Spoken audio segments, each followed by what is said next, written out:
Hi everyone. Today we will discuss how sitting influences our health and what we can do with it. I've seen a phrase recently: we have gone from a being that sits in between activity to being active in between sitting. It is now believed that the average office worker sits from 9 to 13 hours per day.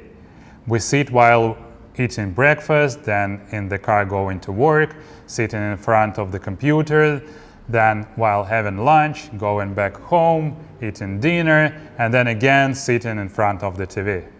Research shows that people who sit a lot experience eye strain, shoulder pain, back pain, arm pain, wrist pain, and neck pain. First of all, we need some basic anatomy explanation. The spine is a flexible structure that runs from the base of the skull to the tailbone. It is made up of 33 individual bones called vertebra. Each vertebra has a central opening called the spinal canal, with the spinal cord inside, a bundle of nerves that runs from the brain down through the spine. Between each vertebra are intervertebral discs, which act as shock absorbers and allow the flexibility of the spine. When we bend forward, these discs in the spine experience increased pressure, which can cause compression of the discs. This compression can cause the disc to bulge outwards towards the back of the spine, which can put pressure on the spinal cord and nerve roots.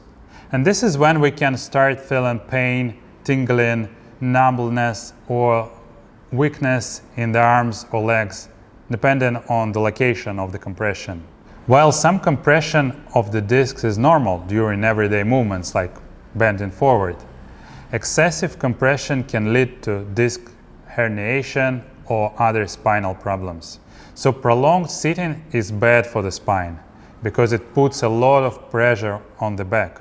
Usually when we sit, our hips are flexed, and as we said, our spine is in a curved position, which can cause the muscles and ligaments in the back to become strained and tight.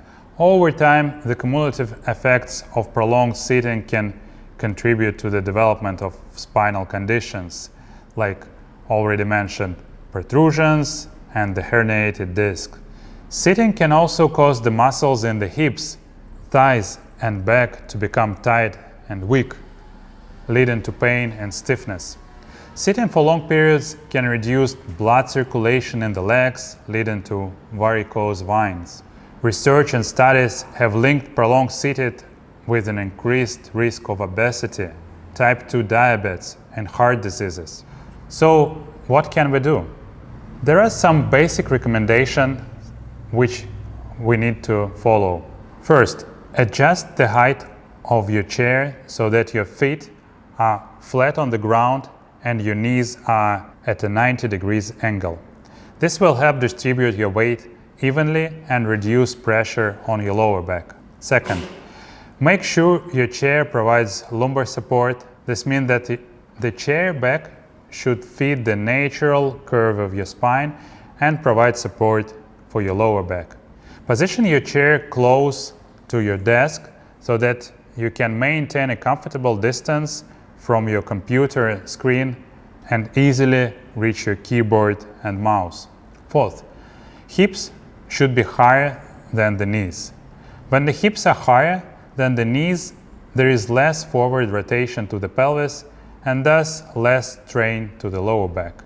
Fifth, the seat pan should allow for a gap space of 5 to 10 centimeters between the front edge of the chair and the back of the knees. When the seat pan is too short, it can irritate the sciatic nerve.